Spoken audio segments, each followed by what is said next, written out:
Join us and unwind with a good book. Welcome to Relaxing Reads. Hi, I'm Deb in Halifax. Hi, I'm Simone in Vancouver. Hey, I'm Tanya in Edmonton. Our latest read, The Whispers from Ashley Audrain, takes us to a well-to-do neighborhood where couples and their kids gather for a barbecue as the summer winds down. Everything is fabulous until Whitney, the picture-perfect hostess, explodes in a fury because her son disobeys her. Everyone at the party hears her exquisite veneer crack loud and clear. Before long, that same young boy falls from his bedside window in the middle of the night, and then his mom can only sit by her son's hospital bed where his life hangs in the balance. Over the course of a tense 3 days, the women on the street grapple with what led to that terrible night. Oh, there are secrets, deceptions, and lies within the group of women on Harlow Street. How do you feel about this ride, ladies? What a ride it was. So I read this book while I was away, and it just kept me so intrigued. There was never a dull moment. Like, I feel some books, you kind of have a slow start and then it picks up. But this one, I couldn't get through the chapters fast enough. And in this book, there's 4 characters where you will get to know them. And I think the author did such a great job with sharing each of their stories. I loved how descriptive it was. And for me, it really made me take a look at the type of mother I am, because I think there's all sorts of facets you can draw from these women. But yeah, it was a great read. Yeah, it totally was. I think I was captivated by it from the very beginning, and then as I got done the book, I'm like, this is going to be a really interesting conversation, because Simone, you have 2 children. I don't have any children. I have cats. And I don't even have cats.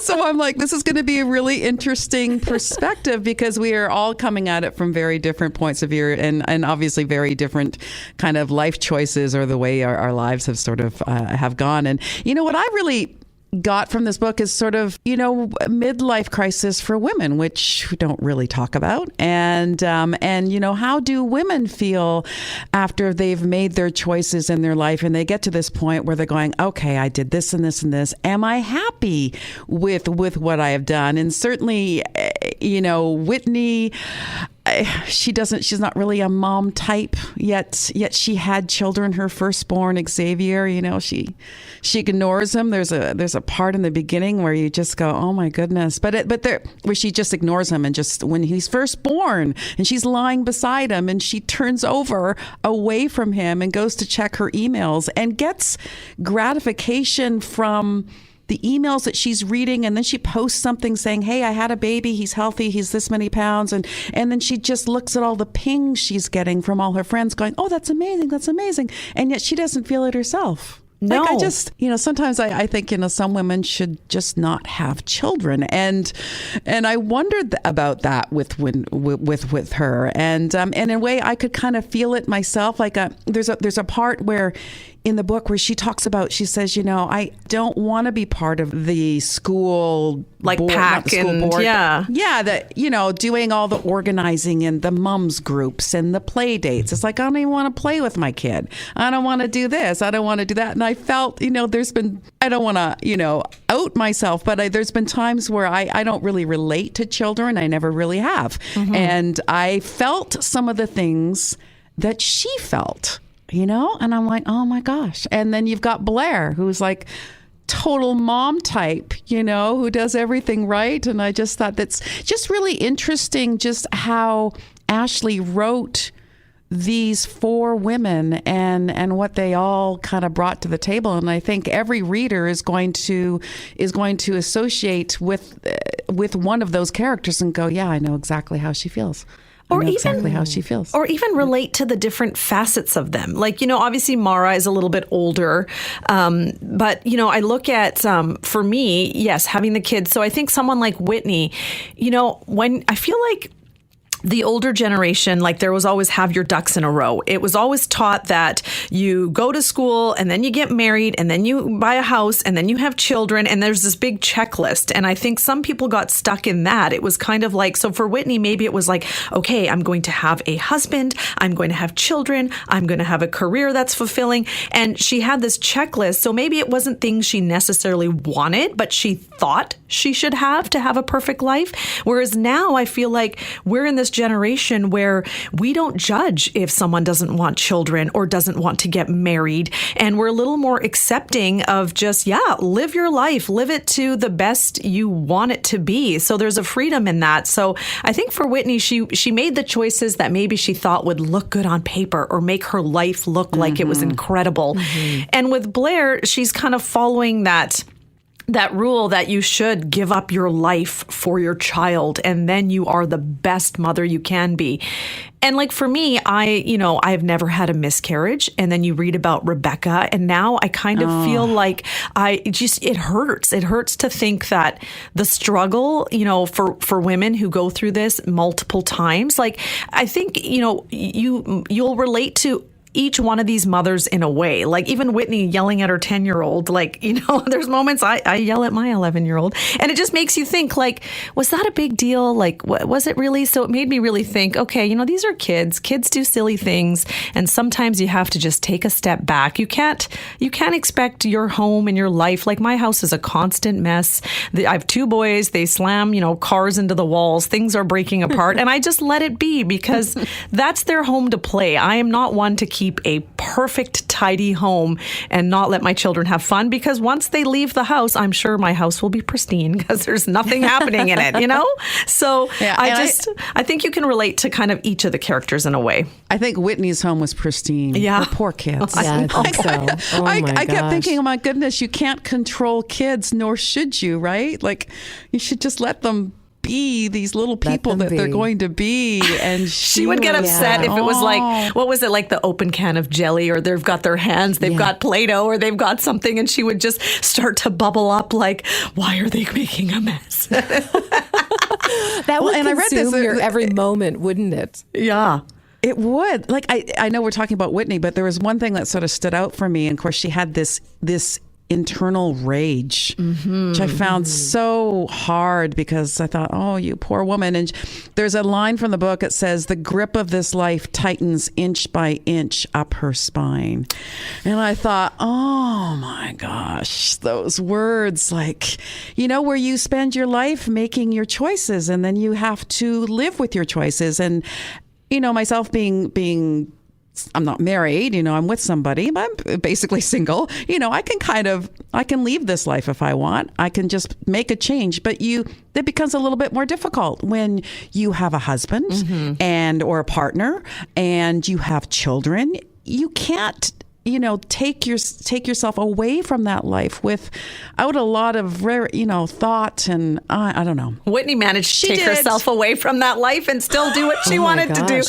No kidding. That was the thing about this book. There were so many like dark twists and turns. And so I had to go back and like reread some of the stuff after. Like I felt like, I was reading through it and then I was like, wait, what just happened? I was at with Blair. Yeah. What do you guys think of Blair breaking into Whitney's house and all the things she does? Oh my gosh. Well, now I would never, and I have never broken into anyone's house, but I feel like part of me was her looking through. So I have house sat for friends and family and pet sat for them. And I remember there were a couple of couples who I had just met prior to them leaving on their trip, but we had these family connections, and I'm asking that. I'm like, you're okay with me in your space, like living in your space for a month? And they, took me through every closet, every corner, every room, and not that I was snooping, but I found myself in those places that were very foreign to me initially, and then they became like extended members of the family. I did feel like I was a snooper. And somehow I landed in their home without anybody suspecting me, but I kept feeling like there were cameras on me. And I just walk into, the rooms and look around. I'm like, am I living someone else's life right now? I'm not quite sure what I should do. but they trusted me without knowing me. And I found that initially bizarre. But so part of me was actually feeling like, oh my gosh, have I been there? Have I been Blair? No, if you weren't trying on their clothing and using their personal items, I think you're okay. Oh, no. I'm definitely not there. Imagine having a camera and like seeing the things Blair was doing. How does Whitney not have cameras in her home? Like, You're right. I never thought of that. Honestly. How does she not? Unless she does, and she's been watching all along. Maybe so. Maybe she's okay with that.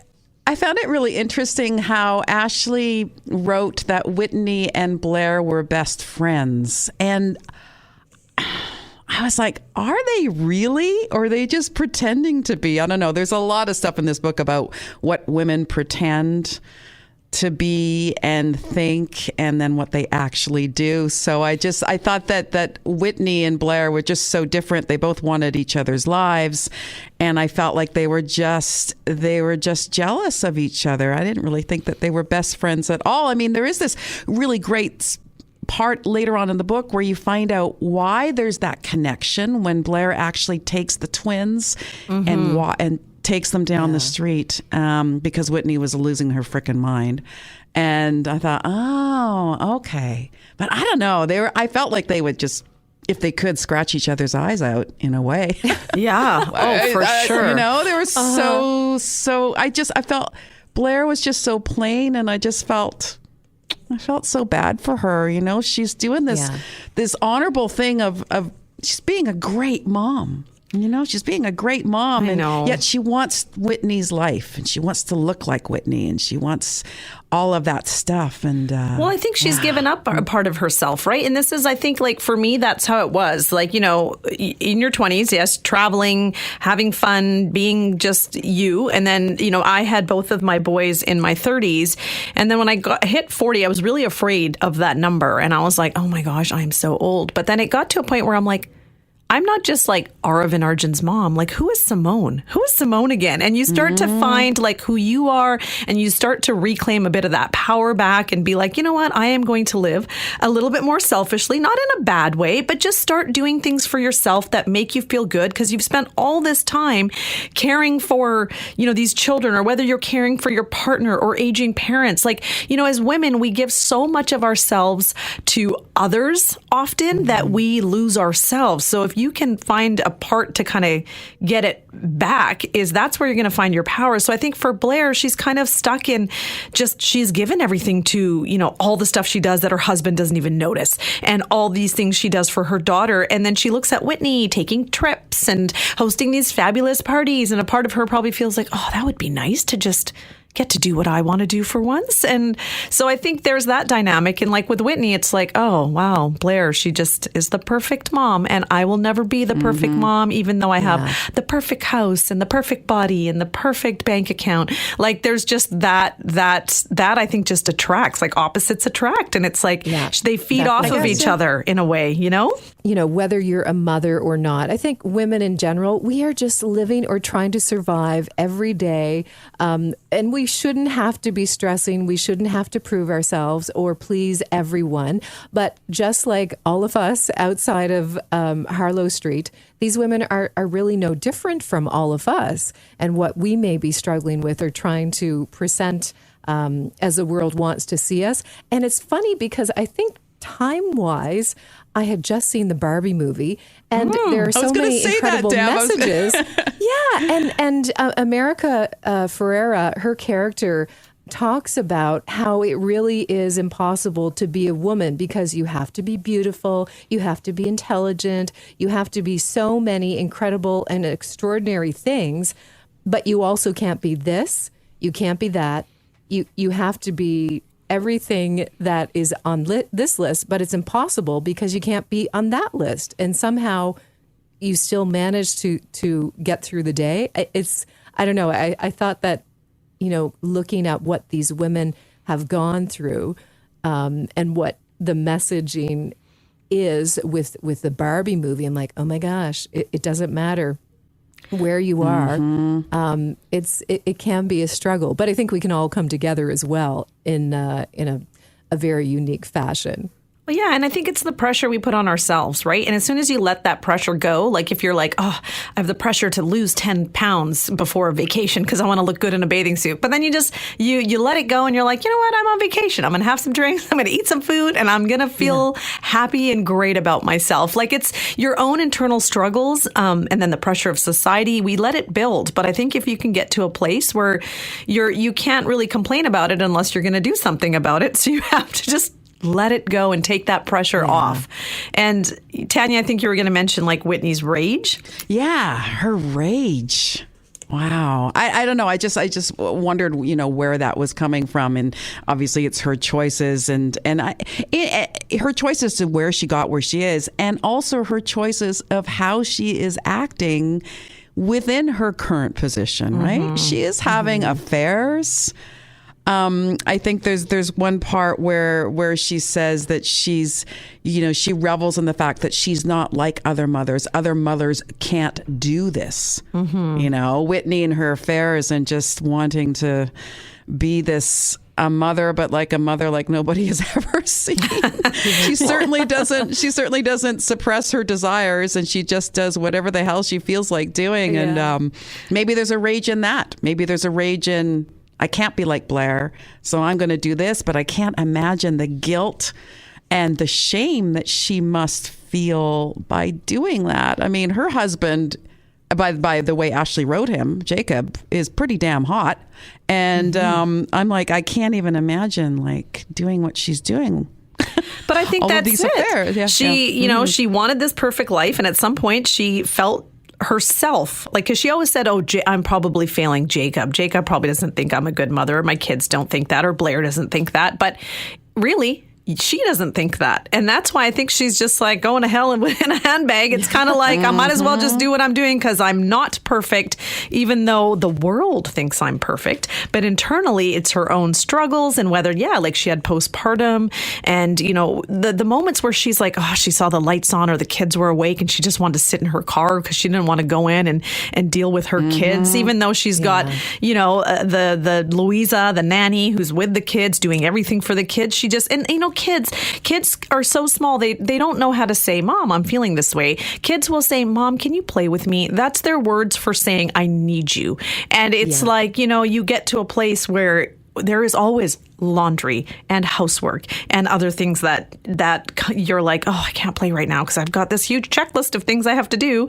But you have to get to that place where you're like, okay, they're not going to forever ask me to play with them. They're going to grow up and then I'm going to be left all by myself.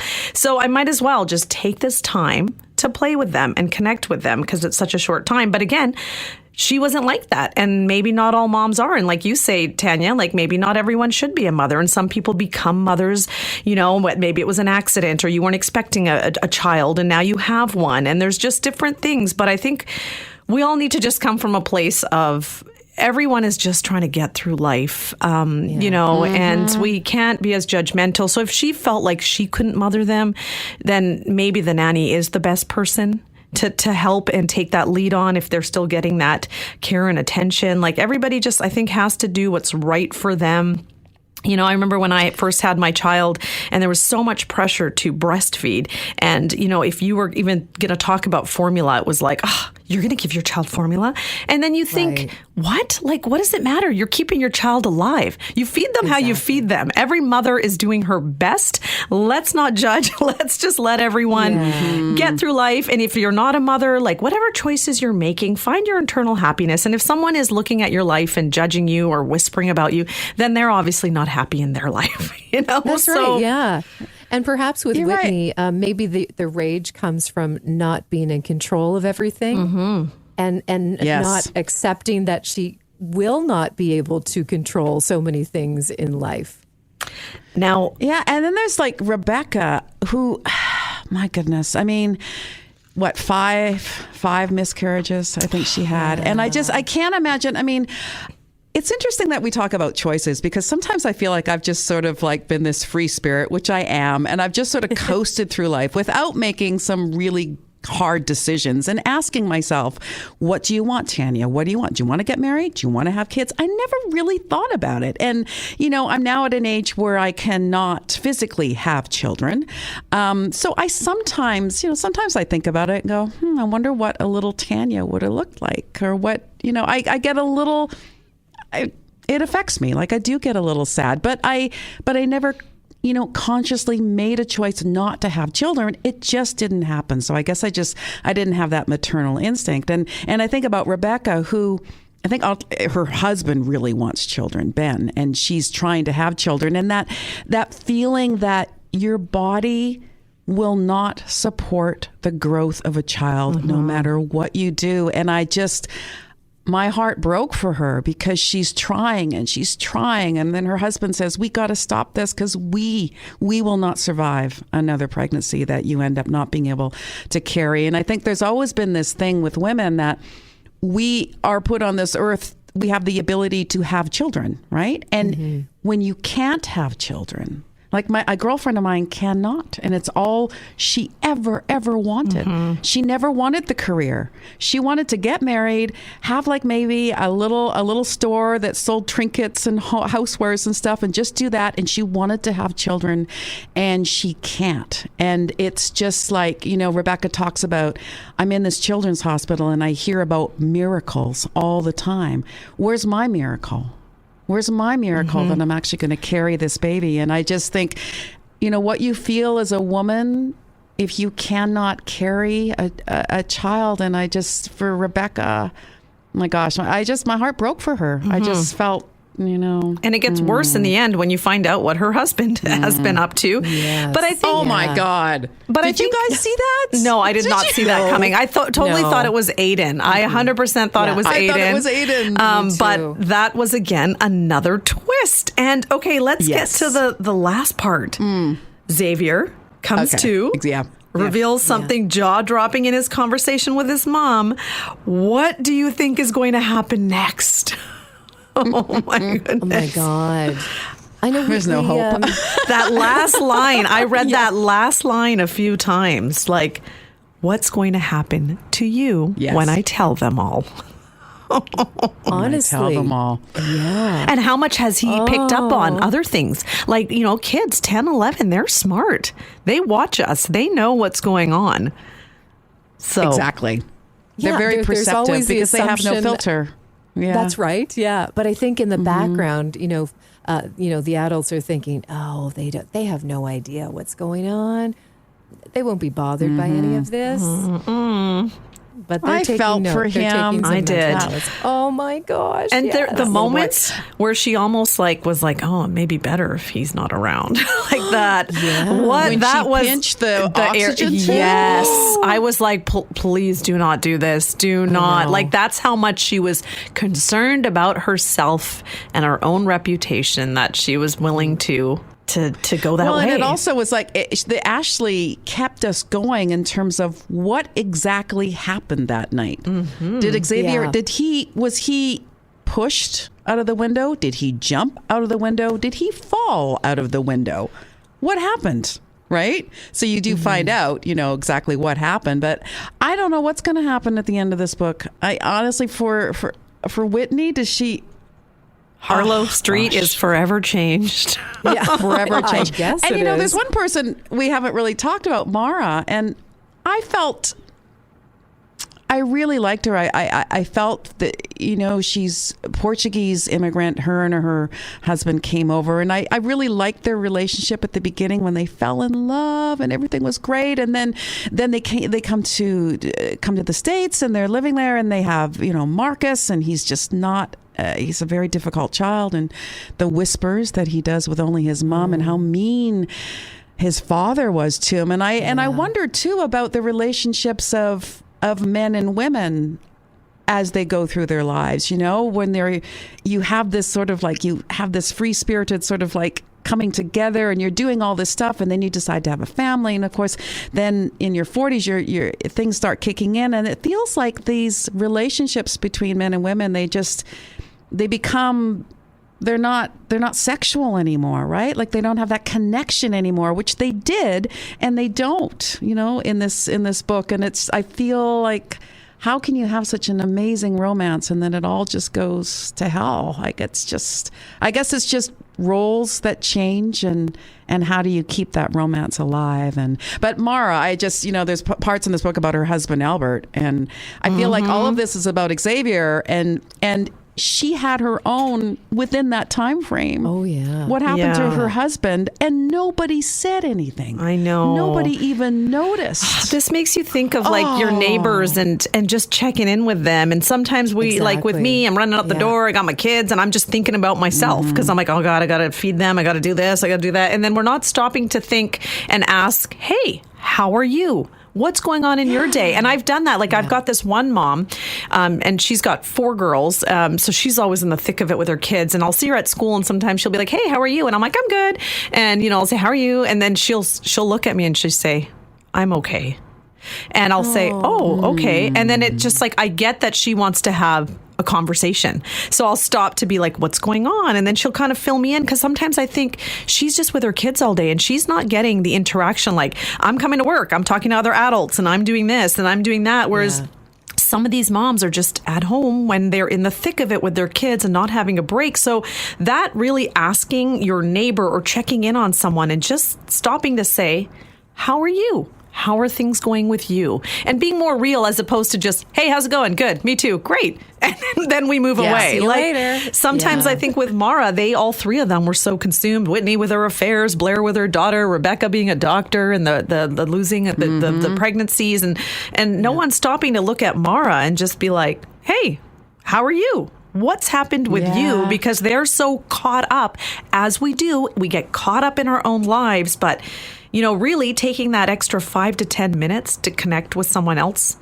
doesn't really take a lot of effort, but it could be, that game changer or that moment for someone else. So I think that's something we can all work towards too, Oh, absolutely. And I think, she talked about how when they all moved into the neighborhood that they all seemed to be close and at least interested in their lives and what had gone on before they moved into this neighborhood.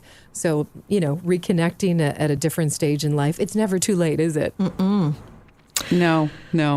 Well, it's definitely a book I would recommend, others to read, whether you're a mom or you're not a mom. It's relatable in so many different angles, and it'll help you understand other people's lives and the choices they make, and hopefully kind of give you something to think about. And like we talked about, Tanya, you said you never really thought about your choices, and here you are. And it's like, whether I thought about choices or didn't, here I am. But we all still have the ability to take today and not feel like as we get older, it's like the beginning of the end. Like, treat this as your new beginning. Like, we're still here. We can still do things. We can still make changes. And when it comes to even those thoughts about, what would it have been like? My aunt, like she never had children.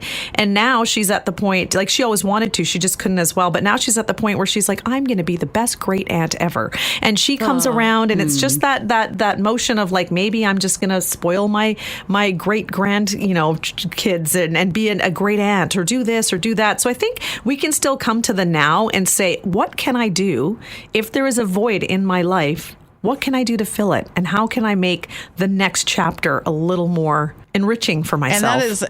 And that is what this book does, right? It definitely makes you think about your own life and the choices that you made. But it's also hopeful, where you go, you're right, Simone. It's like you can still look at your life now and go, okay, I like this, I don't like this. I'm going to make a change. And I love that about it, this book. And remember, like, it's that where you are in life right now is exactly where you're meant to be. So that's just it. This is our life path we're on, and this is where we're meant to be. So this absolutely. is heavy. This is deep. I am going to listen to those whispers and take some real mental note here. Less whispering about others and more listening to our internal whispers, right? Yeah, Exactly. but you guys guys hear the whispers too, right? Yeah. Like, I think everybody hears the whispers. It's the women's intuition. It's a lot stronger for us. And they always say, go with your gut. We can feel it. We got to lead with it. Exactly. And so we shall. As we shall. And so we shall.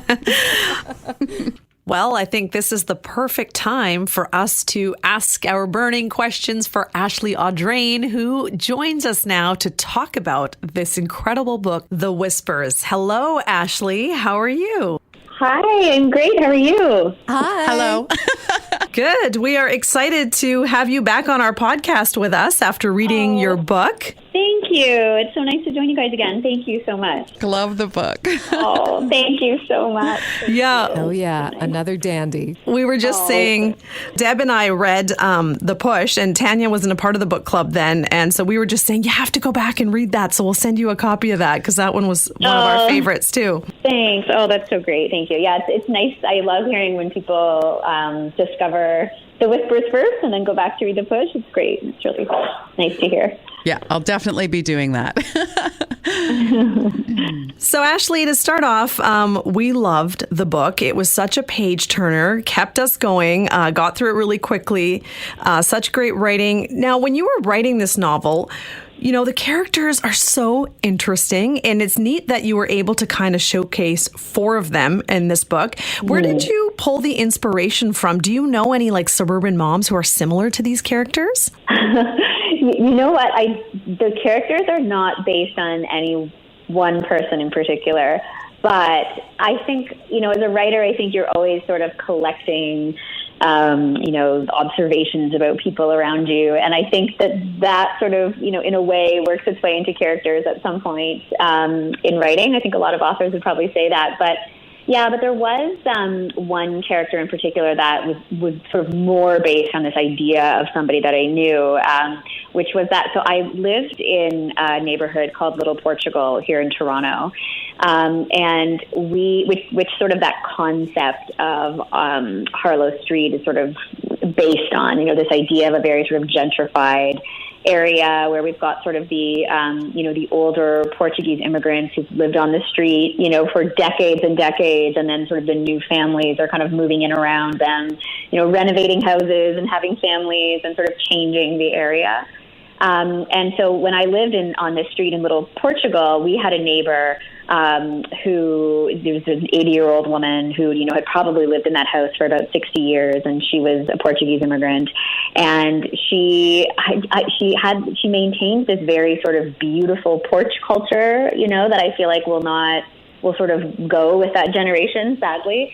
Where her and her husband would sort of spend all their days, you know, on the porch outside of their home, kind of watching the street go by, you know, and watching us come and go with our noisy kids, and, you know, even bringing our kids home from the hospital, and, you know, all of that. And I really just loved kind of observing them, observing us, you know, everyone else on the street. And I would often think about that woman and, you know, what she was thinking about all of us and how our lives, you know, compared to the early years of motherhood that, you know, she would have had in that same house, you know, 60 years earlier, or 70 years earlier. And so, yeah, it's funny, we lived there for 8 years, and in all that time, I never once had a real conversation with her because she didn't speak English at all.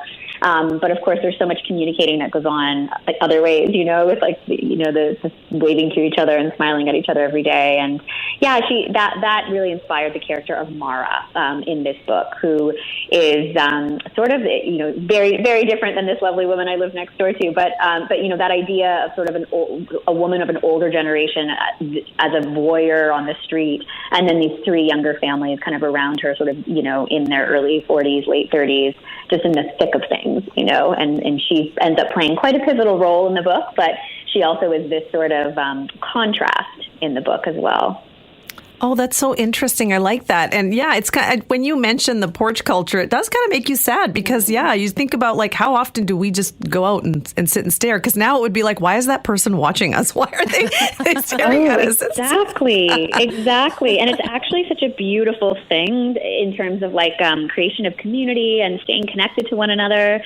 And we just don't do that. Like our generation just will never do that. And our houses, like we don't build houses that way anymore. And it does make me sad, sort of thinking of some of these wonderful neighborhoods that won't be here in another 20 years, you know? Another thing I think about when you think of like, those who are, elders is when they probably see the kids like staring at their screens. They're probably like, what do these kids do all day? Just like staring at the screens. And what are these mothers doing? We're taking a break for 5 minutes. Okay. True. Yeah, it's absolutely true. And Mara does have many of those thoughts in the book. She looks at the other three women. Yeah. Well, especially the other two mothers, Blair and Whitney, and sort of rolls her eyes at like how they make life seem so busy and hectic, and they're coming and going. And she comments on what they wear. And, I think that there's probably some truth to that. Yeah. That's for sure. Now, Ashley, was there, with the four characters of Mara, Rebecca, Blair, and Whitney, any of them didn't really get that happy ever after? Was there a character, though, that you were rooting for, that you were hoping will get their happy ever after? Oh, yeah. To be honest, I root for all of them. I really do. And it's always a struggle at the end to give them the fates that I do, I think, for most of my characters. As a writer, I don't feel compelled to give everybody a happy ending because I just don't think that's real. I just don't think that's life. And I really think I try to create like a lot of truth in storylines and in characters' experience. I think the character that I think most readers are rooting for the most is probably Rebecca. In this book, in sort of feedback I've had from readers, it's always so interesting. Like there's these four main characters. We get perspectives of all of them, and there's bound to be favorites. There's bound to be the favorites are bound to emerge, and I think Rebecca is that for people. She's a woman who is struggling to have a family of her own, and she's experienced quite a bit of pregnancy loss. And so throughout the book, I think we are really rooting for her to have that because we can really feel, hopefully, how desperately she wants that and how all-consuming it is, which I think is very much true to real life. If you're going through, fertility problems, it can be completely consuming in every way. So I think most people are probably rooting for Rebecca, to get the ending that she's looking for. And she's a physician. She works at a children's hospital, and she's sort of very much sort of a caretaker throughout this story. Like she's the one really providing a lot of support and stability for everyone else as their lives are sort of unraveling. So she's probably the character who deserves it the most. Yeah, for sure. Yeah, I was feeling a bit of a Wisteria Lane and Desperate Housewives within these characters as well, and I loved it. I'm a people watcher, and I love to know more. I would love to know actually more about my own neighborhood now. I'm in a building as compared to living in a house and knowing my neighbors in past years. But I like to follow the lives of so many others. I don't know that my life is as interesting if I had my windows or doors open, but following through a group of women as seen through the eyes of their friends and neighbors, I love that take on it. And did you have Wisteria Lane at all in your mind? Oh, it's so funny. I did not think of Desperate Housewives once while I was creating or writing this book. And only after, when people were making the comparison, like readers, once the book was out in the world and readers were making the comparison, I was like, oh, of course. Like, of course, it very much is that. And it's funny because it must have subconsciously been in my mind while I was creating it because I did love that show. I remember, always watching that show when I was a lot younger, when it was like, when new episodes were airing. It was like the hottest show. We were all kind of watching it, but. So I'm sure somewhere that has played in sort of that creative subconscious of where the ideas come from, definitely. But I love that comparison because I think we haven't really had like an updated version of that. I think Big Little Lies probably is the closest, but I agree with you. I love that notion of just like you sort of are. When you move into a new neighborhood or wherever, whether it's an apartment building or wherever you live, like you don't choose your neighbors, obviously, right? Like you're sort of, and yet you're living in such proximity to these people. And it's such a strange thing. Like and I think especially kind of, we all felt this probably during the pandemic when we were home so much. I think we all really felt that, like your world was only sort of as big as the people you were living very close to, like the people you saw hanging out outside and kind of, with their kids on the street and sort of trying to find something to do. And it is that idea of in the evening, when the sun sets and everyone's lights are on in their home and you can't help but stare, you can't help but sort of wonder and sort of see the comings and goings of a family inside. So I think, yes, curious people, nosy people like you and I are always going to be sort of drawn to that, yeah. Yeah, for sure. Like Deb, I live in a building, and I just, I think about, I live on the 16th floor and have for many, many years. And it's like we have this community on the floor that, like, I kind of know what's going on in everybody's life. And I have a neighbor of mine who looks after my cats, and we borrow sugar from each other and milk. And then I've got this crazy woman who yells, and we just sort of know what's going on. And there's like, if I ever thought I wanted to move into like a new suite or a bigger suite, I'd be like, I need to stay on the 16th floor. Yeah, I like these people. Well, the other wonderful thing, I lived in condos for a long time too, and the other wonderful thing is that you end up having like elevator time with people, which is a whole nother level. Yes. You have to make the small talk on the elevator, and that's so interesting. And also just what you can hear as you walk by every door, you can hear like the music people are playing, the shows they're watching, the company they have over. There's something so even more voyeuristic, about living in an apartment style housing, which I just love. I love yeah, and what they're eating, unfortunately. Yes, sometimes. Right. But I wanted, like, I haven't, as Simone had mentioned, I have not read The Push, and I definitely am going to. And I do know it's about a mother and a daughter. And now with this book, The Whispers, you are talking about motherhood again with 4 different people and what they're going through, and that's another theme. So is there a reason why you sort of gravitate towards talking about mothers?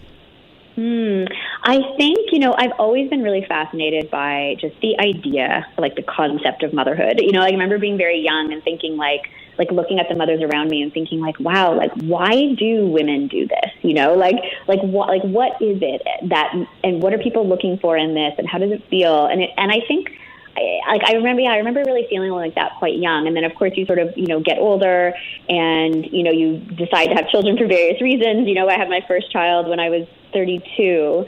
And then you sort of experience it, for yourself in whatever context that is. And I really noticed, very starkly, just the difference between sort of the expectation of what motherhood will be and how it really is.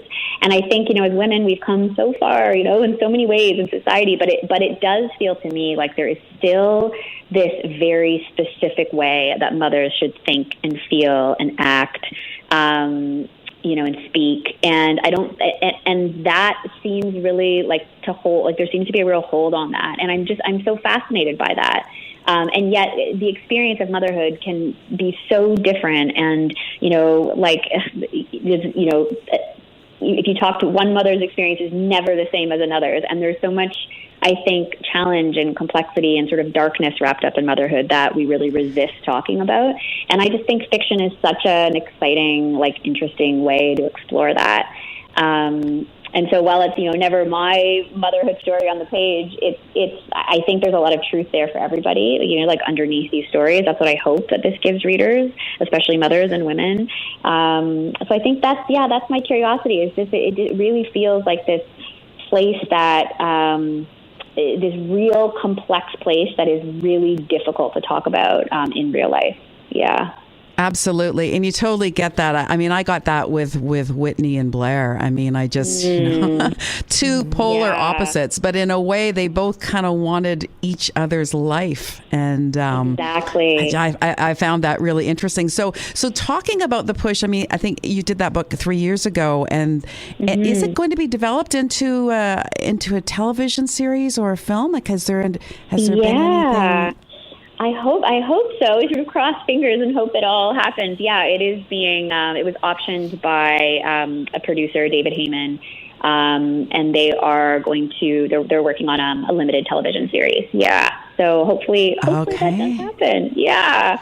I kind of want to see The Whispers. I want to see The Whispers as a show. Yes. Yeah. Who do you think, Ashley, would play all the characters?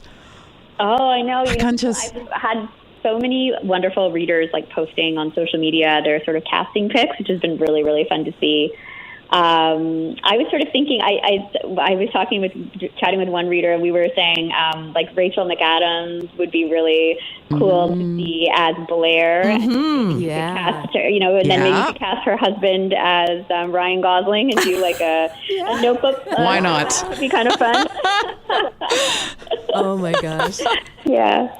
Oh, I love the title, The Whispers, and it's very much like a woman's intuition, isn't it? And I have to ask, like, is this a chance for all of us to maybe pause for a moment and take a really good look around us and not be afraid to listen to that little voice inside our heads? Yeah. Oh, yeah. I really like that. Yeah, I think so. Like, I really think of the whispers as this sort of like cousin to intuition. Like, I think we talk a lot about women's intuition and what that feels like and where that shows up. And it's like a very real thing. I think many of us have had that experience. And to me, the whispers is sort of adjacent to that. It's like this, I think the whispers are a little more urgent, and they're sort of like knocking at the door of your life, trying to tell you something. And I think they can be harder to want to hear, and I think that's what each of these women is sort of struggling with in the book, is that, they have this whisper in their life that like there needs to be a change, something isn't right, like this isn't working for me. But it's really, really hard to acknowledge that when you feel like the consequence of listening to that is going to disrupt your life, and I think often, these women, as I mentioned, are sort of late 30s, early 40s. And I do think that's sort of the time in life when this idea of the whispers can be their loudest, or feel their strongest, because we spend our 20s, in this very wonderful, selfish place, and we're making all these, choices, that suit what we need, like our own needs at that time. And then in our 30s, we're making a lot of decisions about life that's like setting up the rest of our life. We might be choosing a life partner, we might be buying a first home, we might be starting a family. Like, it's a lot of doing, and making these big decisions. But then I think when you get to the end of that decade in your 40s, I think for the first time in a long time, you're sort of just living with the choices that you've made, and you sort of have the life you have. And I think that could be a really hard time for people, because it's, we talk about this idea of the midlife crisis, which is not a new idea. But I think now, especially with this generation of women, I think it's a really challenging time when you start to get really sort of introspective and have to really confront like the choices you've made, and if you are indeed happy with them or not, or if your life looks the way you wanted it to. And if, I think a lot of women at this stage kind of think like, whoa, like, who am I really? Like, who have I become? Who have I become versus the woman I thought I would become, when I was in my 20s or early 30s. And there's often a huge difference there, So yeah, I think there's a lot of soul searching at this time in life. And I think that's when the whispers are the loudest. And I think the hardest thing is to do something about it. And some women do, and some women don't. The whispers are louder with the hot flashes. Yes, exactly. Yes. Like, oh my gosh, they were loud before. What's going on now? Ashley, you've done it again. It's a great novel. I love how you talk about the truths in it, and it makes you kind of realize that, like, don't wish for someone else's life. Find ways to better enrich or enhance yours if you can. Not always are you going to have a happy ending, but you can find happiness in your situation or push to change it. And you've gifted us 2 incredible novels, so we have to ask, what's next from Ashley Audrain for us? Oh, well, thanks for those kind words. I really, really appreciate that and appreciate your support. Thank you. What's next? Well, I'm working on something, but I can't talk at all about it now. But it's still early days. But I'm working away on what's next. Yeah, nice, great. Well, thank you again for chatting with us. And again, we all are big fans. We love the book, and we hope to chat with you again soon. Oh, yes. Thanks, guys. Thanks so much. This was really nice. Thank you. Thank you so much, Ashley. Okay, take care. Bye. You too. Bye-bye. Thank you for kicking back and relaxing with us. We hope you'll join us again on Relaxing Reads.